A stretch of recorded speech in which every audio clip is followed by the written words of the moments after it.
Thank you all for being here. Happy New Year. Happy New Year. It's actually January 2nd, 2019, and I had to look it up. 35 years to the day that the University of Miami won its first national championship against Nebraska. And for the 9-year-old kid who was up past his bedtime, watching Kenny Calhoun bat that ball down and watch the Canes storm the field, the fact that I'm here standing in front of you now as the head coach of the University of Miami, if you need more evidence that this is a God story, that's it. And then when you combine the, let's just say, unusual events of this past weekend,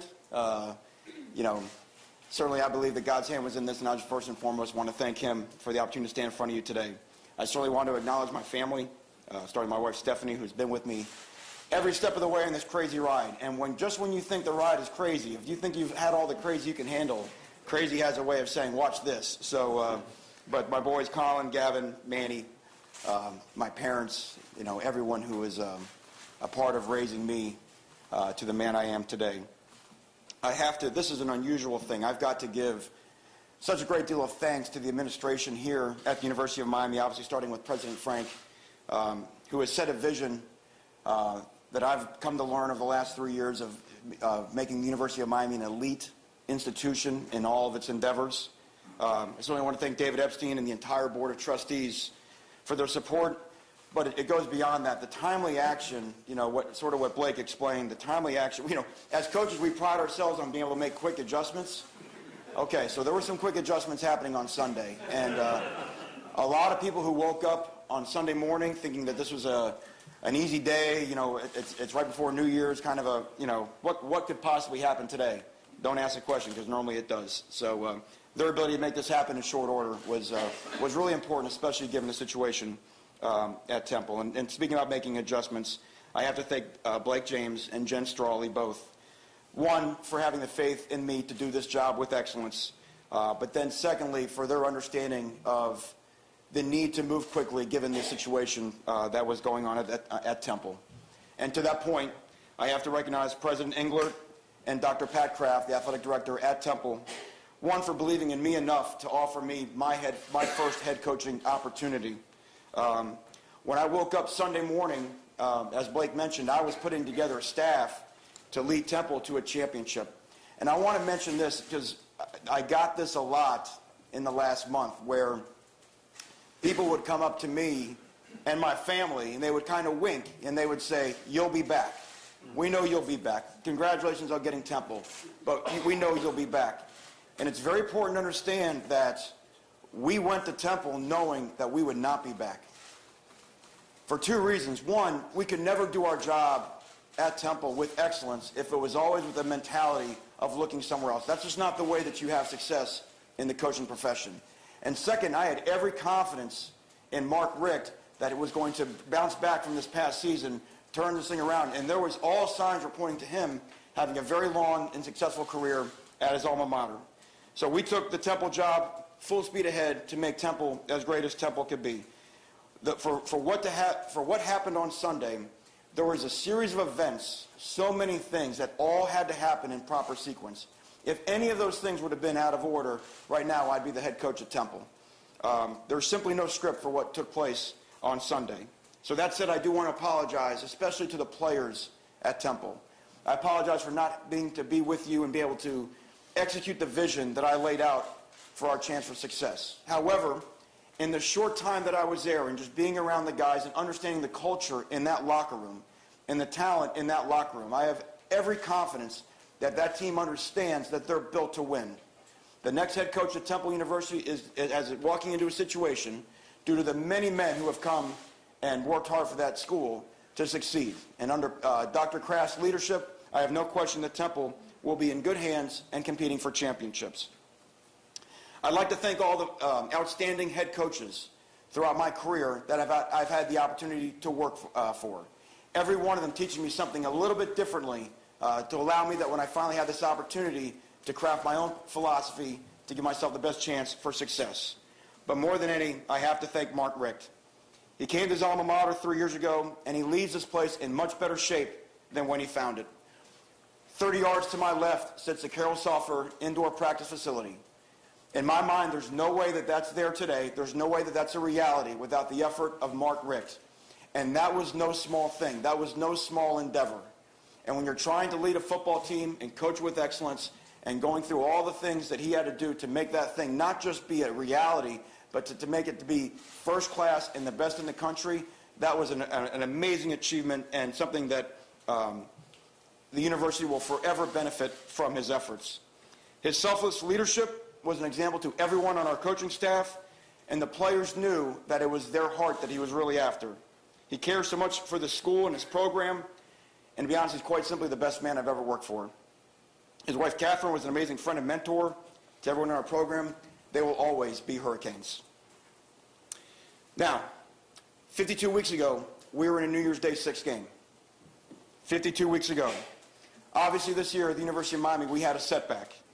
Things can change quickly in football, in both directions, as we've seen. And as all successful people know, success is not always linear. The way to grow is not always linear. I could call up different examples. Obviously, we just had the playoff. We all saw Notre Dame walk out of Hard Rock 13 months ago with their tail between their legs. This year, they were one of the top 4 teams in college football, according to the Playoff Football Committee. Clemson University, under Dabo Swinney, in Dabo's 3rd year, they won 6 games. It took a reboot at Clemson. They haven't won less than 10 since, and they've certainly been competing for championships. So there is precedent for things changing quickly in the world of college football. Okay? For that to happen, though, there has to be accountability. Okay? If we're going to be who we say we are, and we're going to hold our players accountable for their actions, then we know as coaches that we have to be held by the same account. And what happened this year was obviously not good enough at the University of Miami. One of the hardest things I've ever had to do was I had to announce to the offensive staff that they would not be retained for the 2019, and I had to do the same thing with Coach Felder in the weight room. So immediately, the vision goes to the future, and my first task is to hire an outstanding staff that's ready to take Miami to another level, to the point where we are competing in the mix for the college football playoff every year. That will start with the offensive coordinator. That's certainly the most important hire. I have been really amazed, humbled, and can't say it any more than this, excited about the candidates who have come to approach me for the interest to want to coach at the University of Miami. This is a place where people want to be. People understand the potential that is currently right now sitting in our locker room and the potential that can be recruited to this school in a very short radius. Great coaches want to be at UM. Probably right now I would say I've got 3 finalists for that position, and I will tell you this, the guy in 4th place would be amazing. That's how excited I am for that. The timing of when it'll happen is when it's going to happen. I am not interested in it happening fast. I'm interested in it happening right. It's going to be the person that's the right fit for the program. There are other outside sort of factors that play in terms of when certain people will be available, but the hire will be announced when the hire is right. All that matters to me is that we get the right person in the right position. Certainly everybody wants to talk about what the style of play is. And what I envision is the same thing that we accomplished when we came here 3 years ago defensively, is now we look to set the tone for the entire football team. And if I could sum it up in one sentence, our responsibility is to play like the Miami Hurricanes. When we got here 3 years ago, defensively, everybody wanted to talk about the transition from a 3-4 defense to a 4-3 defense, as if that would be the magic pill that would change the issues and raise the stature of the Miami defense. And we set a tone early with our players that that would not be the case. Certainly it's our job as coaches, schematically, to put them in what we believe is the best chance for them to succeed. But we knew it was more than that. We knew there was a style of play that was representative of the great teams, the great coaches that have come here in the past. So what should the Miami Hurricanes look like? Well, the very first thing we establish on defense is we're going to be tough. We will not be out-hit. We will not be out-toughed. Miami is always known for its great speed. We're going to play fast, okay? We're going to use our speed. We're going to let our athletes go, all right? And then lastly, we're going to have fun.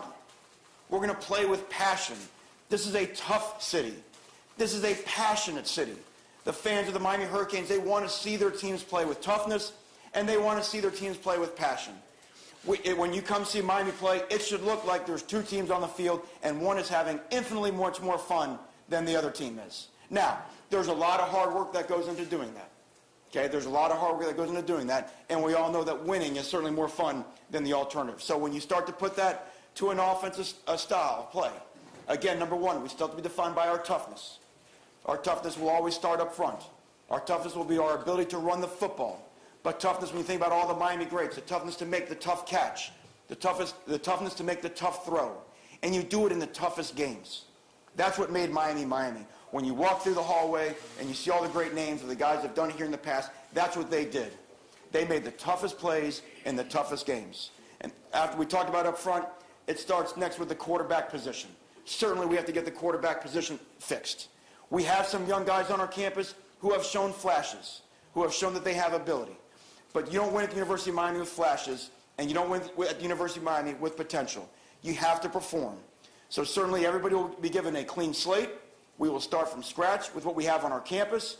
And at the same time, we will look under every nook and cranny across the entire country to make sure that we are best positioned at the quarterback room to attack the 2019 football season.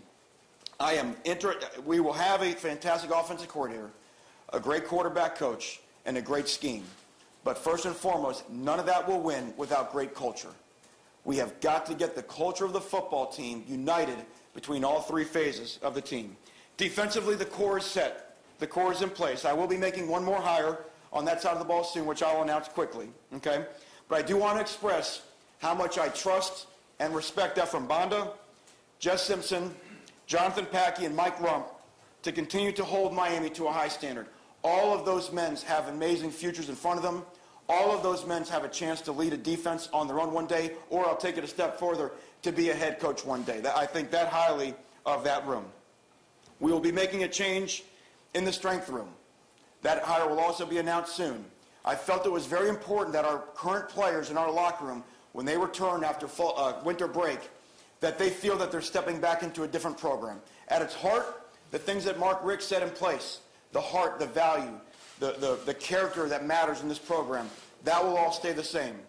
But our tactics in terms of how we're going to achieve success, that's going to be different. And I want our players to understand things are different now. Everyone in this building has to own 7 and 6, starting with me.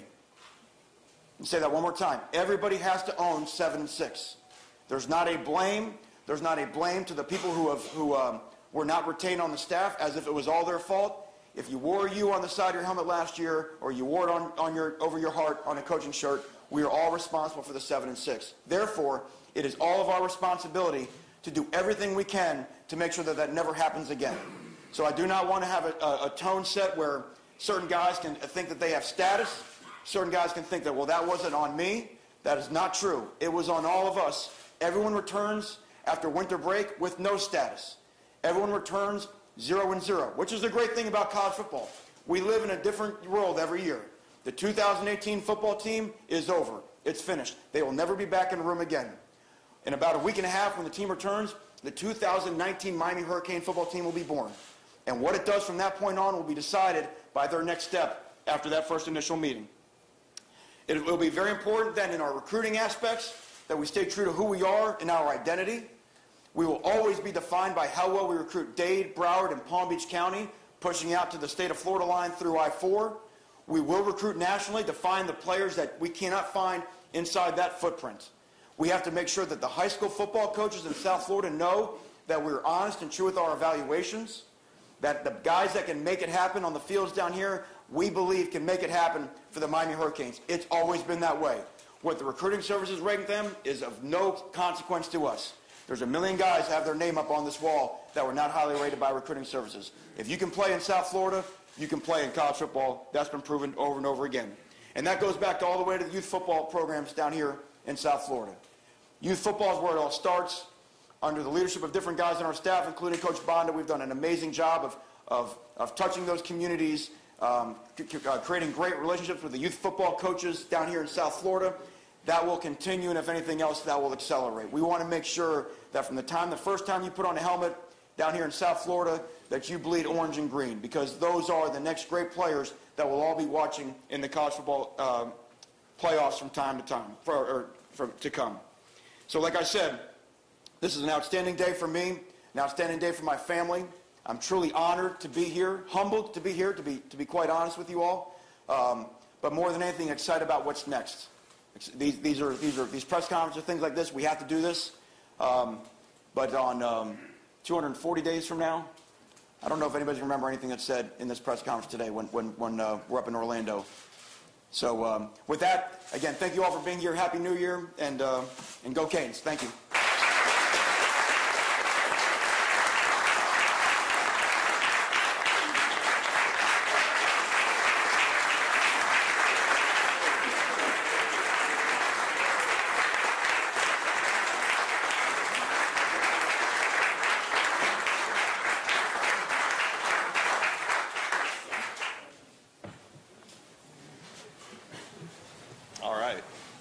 Fired up.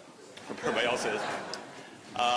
Again, Happy New Year. Thank you to everybody for coming. We're going to open it up for Q&A at this point. We have Alex and David in the aisles with microphones, so if our members of the media want to raise their hand, we'll find you. And if you have questions for anybody here at the table, just fire away, and we'll start with Will.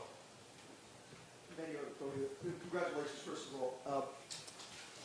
This is the second time you've done this in a month, so I know it's kind of been surreal for you. If you could just tell us a little bit more about how this stretch has gone, and just back to taking the Temple job, what makes you feel you're ready for this step of being a head coach, of making that step from coordinator to head coach and succeeding? Well, I think all the preparation you've had throughout your career, and that's where, again, you lean back on all the different people that you work for, different people you'll be able to learn from, and when you get put in this situation, you know you're ready. Now, that doesn't mean you have all the answers, but that's why you got to surround yourself with a great staff. That's why when you take any job, you have to make sure that you've got great leadership above you, people that you can lean on when things arise that you may not have the answer for. And but more than anything, there's just a belief that, I always like to say, God doesn't call the prepared; He prepares the called. And I think there's some merit in that. Manny, congratulations. Technically, welcome back, I guess, as well. Clearly, at times this year, there was a disconnect between the offense and the defense. And I know you said it's a clean slate, but at the same time, and there will be changes to culture. You're in an unusual spot. You're in a new job, but you understand all the personalities that are going to be retained in that room. How do you fix whatever it was that was going on between the offensive players and defensive players this season? Well, I'll go back to what happened in 2016 as an example. It's not so much fix, it's do. And what we have to do is we hire a great staff, we set the parameters, and we set the standard. And again, I'll speak to the experience what we did defensively in 2016. We said we're going to raise incredibly high standards. Okay, we're going to play defense by this Miami Hurricane way, and that's all we're going to worry about. We never spoke of what happened in the past. Never spoke on it because, in reality, it didn't matter. And so we're going to find out, say, this is how we're going to do things going forward. We're going to put you at a very high standard in terms of your work ethic, in terms of your toughness, and in terms of your accountability. And let's just see what happens. Because part of the issue is we start to lean back on how talented we are. And maybe we are talented. Maybe we're not talented. Don't really know. It was very similar in 2016. I wasn't really worried about how talented we were. I was just worried about how we played. And we walked in that defense room and we said, we're going to run to the football and we're going to tackle. And everyone said, but Coach, there's got to be something else. I said, that's what we're going to do. We're going to run to the football, we're going to tackle. We're going to play tough and violent. If you do those things, don't worry about anything else. And the kids found success in that. That's why if there was a magic play that we could run to solve an issue, there'd be 130 teams in the playoff because everybody would run the same magic play and no one would ever lose a game. Okay? So there has to be something more to it than the scheme. So it's very important that we set the culture. We will not talk about last year and what happened because, to be honest, 2017 had no impact on 2018, just as I envision 2018 will have no impact on 2019. Okay. Congratulations, Manny. You talk about there not being a magic pill to fix the offense and some of the issues that you guys had, and I know you said it's not just the scheme, but there are obviously a lot of high school kids who play the spread offense, and that's what they're familiar with for years now down here. Can we say that that's what you guys will be doing in 2019, playing more of a spread attack? Manny, the thing that always pops in my mind is the word spread has been dragged around to the point where it's so spread out, I don't even know, as a defense coordinator, what the word spread means anymore. because there's so many different styles of spread offense. But what I will tell you is the word I want to be is cutting edge. The word I want to be is modern. The word I want to be, or the idea that I want to be is that an offense that creates problems for the defense, that puts defense in conflict, that presents issues before the snap, during the snap, that forces mistakes. You know, the game is decided, and a big part of why we are what we are on defense is because we are structurally designed to make the offense make a mistake. That's why we create the negative plays that we make. Now, we have to be sound enough to not give up the big plays, but you know, to think that you can ask your kids to just to be right all the time and be perfect, that's very unrealistic. Sometimes it's more fun when the other guy messes up for you. You know, so I think part of our job as a coach is, number one, demand great execution. So we can out-execute someone, but at the same time, what can we do schematically to make those other guys mess up? Manny, right here in the top. Right here. How in shock would that little boy from 35 years ago be that he's sitting here today as the head coach of the Hurricanes? Yeah, it'd be hard to explain if you came back through the time machine, but somehow it fits. You know what? I you know, after the initial shock and of this whole thing happening, you know, I feel very confident that I'm in the right spot. Mike? Manny, you cited some of the other programs and their turnaround. Is there any part of you preaching patience, or it's like we're going to go at it right now? Our most important job is to find out how good we can be in 2019, and let's go do that. We're at the University of Miami, okay? We have to hold them to a high standard. But again, I continue to refer back to 2016 because it's current and it fits. We told the defense, we're going to hold you to this high standard. We did not say we're going to finish, our goal is to finish 20th in the country in defense. I just wanted to find out how good those kids were. So here's what we're going to do. We're putting our standards here. Let's go play. And however good that ends up, it is what it is. And I think as a fan of a program, I think if you're in the stands and you're watching those guys play and you're saying, these guys are giving everything they got, I think this is whatever we are, I think this is as good as it can be. I think everybody respects that. But I think it would be hard to watch our football team this season, not just on one side of the ball, overall, to watch the 2018 Hurricanes and say, there's some meat left on that bone. There's more to it than what we saw. And our job as coaches is to get it all out. All right. Manny, congratulations. Thank you, Jim. I'm kind of curious, have you spoken to Mark Richt? And if you have, what was that conversation like? What advice did he offer? And if you haven't, what do you think that conversation will be like? We've had communication, and again, we have a great personal relationship. We have a great professional relationship. Our families are very close. He's a person that I will be leaning on for advice, you know, in the future, because I have a lot of respect for who he is and what he's done. And so, like I said, he'll always be a big part of our success here at Miami. All right. Coach Brandon O'Doy, Football Hotbed. I was curious, the conversations with Mike and Shaq, can you take us through how those went, how quickly they developed with your previous relationship, and just what their feelings were when you told them that it was going to be you leading forward? Yeah, well, you'd have to ask them 100% what their feelings are, you know, because I couldn't answer that for them, but certainly that was odd, you know. I mean, it was, we had been talking all fall, and then make sure that they had all the best information they could imaginable to make the right decision, and then certainly, you know, I was leaving, and then certainly the fact coming back, and you know, but I'll say this about both those guys. Those guys are Canes, and they're winners, and what they wanted more than anything is that they want Miami to win. They really want Miami to win. And both guys, and I'm not trying to single them out, Zach and Cloud, you can put them in the same boat. They want to be the guy in the locker room, and that's what they realize right now. They want to be that guy. They want to be the guy, all the former players and all what they've talked about, that Miami's always been a program where player accountability has been so crucial to Miami's success. And those guys have seen it. They saw it this year, and they realized that they could do more in terms of holding the guys, especially the younger guys in the locker room, accountable. So I'll tell you this, not only are we excited about them coming back, but if I was another guy in the locker room, I'd be ready for our seniors, especially for those guys, because they are getting ready to come back and set the standard on how we're going to work. Forget about playing the games in the fall. How we're going to work the very first time we get in the weight room, very first time we get in the off-season program. Susan? Congratulations. First part of the question is, have you talked to Joe Jackson yet, and what's your sense regarding him returning? And then the second part is, will the defensive coordinators still be co-coordinators, Bonda and Patke? If not, who's your new defensive coordinator? Had communication with Joe Jackson. I don't know where that's gonna end up. In terms of the defensive staff, until we get the final hire announced, I'll be able to kind of go throughout the dynamics of how that room will fit. But again, I'm blessed. I've gotten multiple coordinators, talent-wise, in that room. I've got multiple guys that can do the job. Thank you, Susan. Got time for a couple more questions? Christy? Manny, congratulations. You've touched on, obviously, what it was like growing up in Miami, watching this program, but the significance today to have a Cuban-American coach leading this program. What does that mean to you?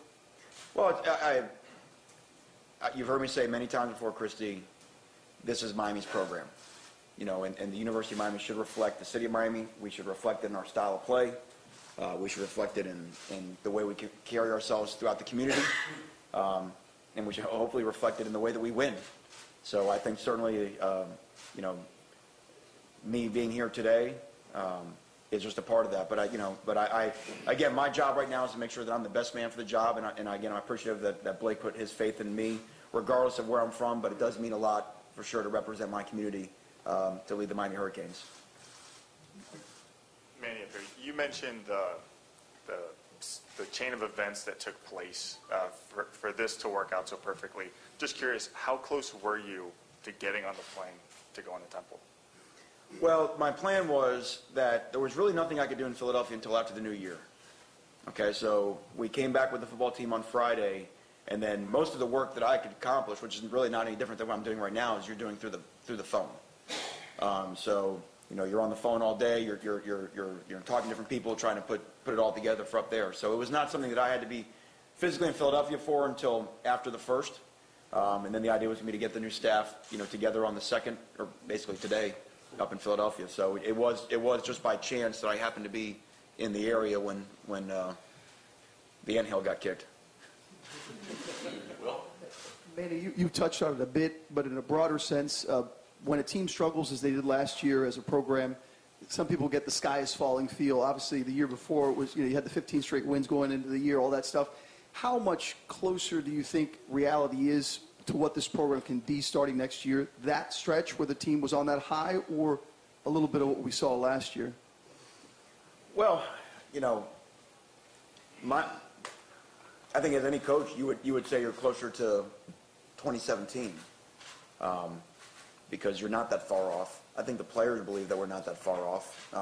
And sometimes, like I said, sometimes it just takes a reboot, and that could have happened without a staff change. Sometimes it just takes a reboot. Sometimes you just have a mix of guys where it just doesn't happen.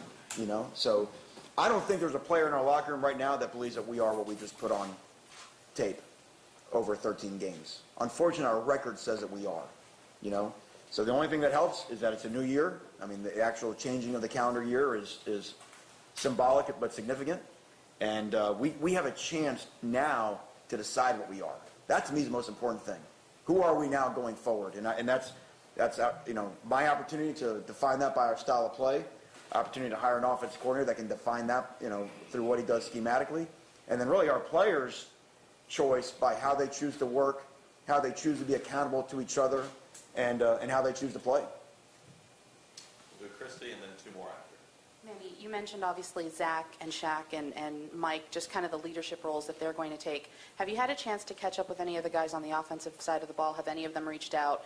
And you can see those are going to be the guys that you're going to be counting on from that side of the room. I certainly have, because the first thing that's of great importance is that all the guys in the locker room understand that I'm their head coach. And this was not an offense versus defense thing. This was just simply, like I said, this is the scenario in terms of how it shook down, and I'm here for all of them now. And what I think they saw culturally we had on defense, that now we have the opportunity to spread that throughout the entire locker room and throughout the entire football team. But I have spoken to DJ Dallas and Brevin Jordan, been in contact with the quarterbacks, you know what I mean, and just to let them know, because the team is not all together, I was able to sort of send out a mass communication to everybody yesterday and present my number. So I've been getting all kinds of text messages from the guys. So it's hard when everyone's separate, but in a way, I think it's good. I think everybody needs to get away for a little bit and understand when we come back here in a week, it's on. Hey, Manny.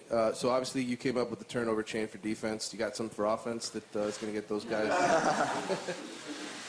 If it helps us score points, who knows what we'll have. But I will say this. Actually, like I said a month ago, the chain belongs to the University of Miami. But whatever it takes for our guys to play with passion, whatever it takes for our guys to have fun, whatever it takes for our guys to celebrate each other's accomplishments, which is really what it's all about, I'm for. And again, to get that energy and spark throughout our entire football team is something that I believe is a major goal of ours.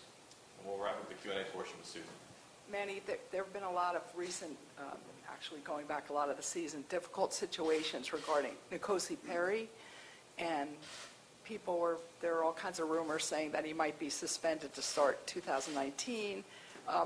Because Mark Richt is not here, is anything that happened before moot now? Is it a clean slate? Or if there was a super secret suspension or something, does that continue? What's the situation with N'Kosi? I certainly couldn't address super secret suspensions, but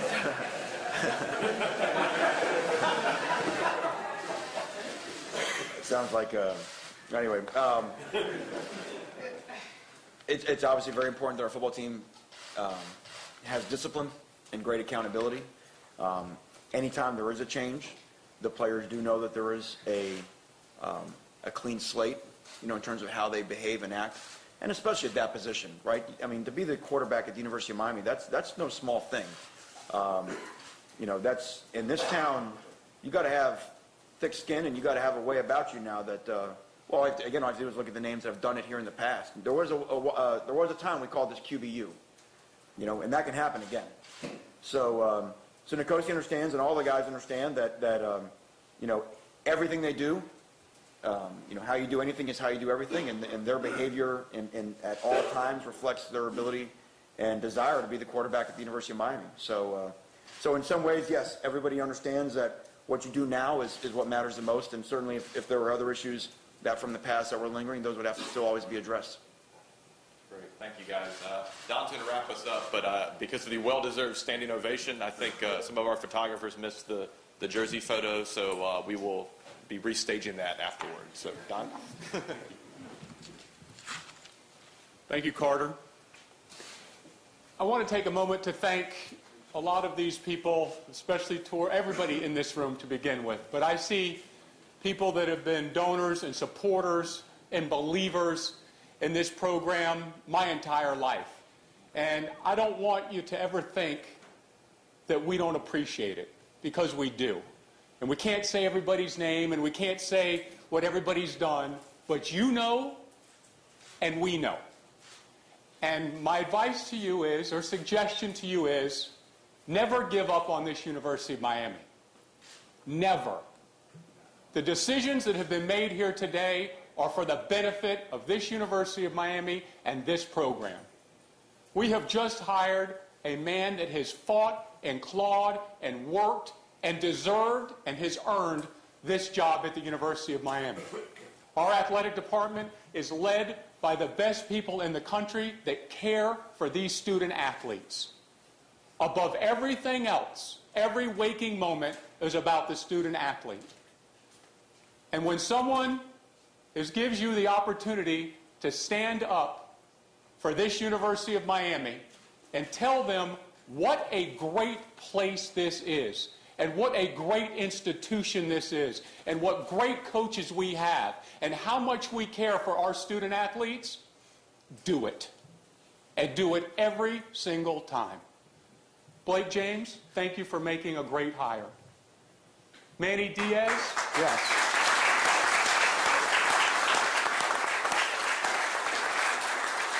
David, thank you for being here again. I just saw you in New York, and you're following me around. This is it, though. Okay. Manny Diaz, we wish you the best. Everyone is here for you. and ask for help if you need it. And we are so proud of you and your family and what you've accomplished to get here. Words can't express it. We will wait for the book. Go Canes and Happy New Year.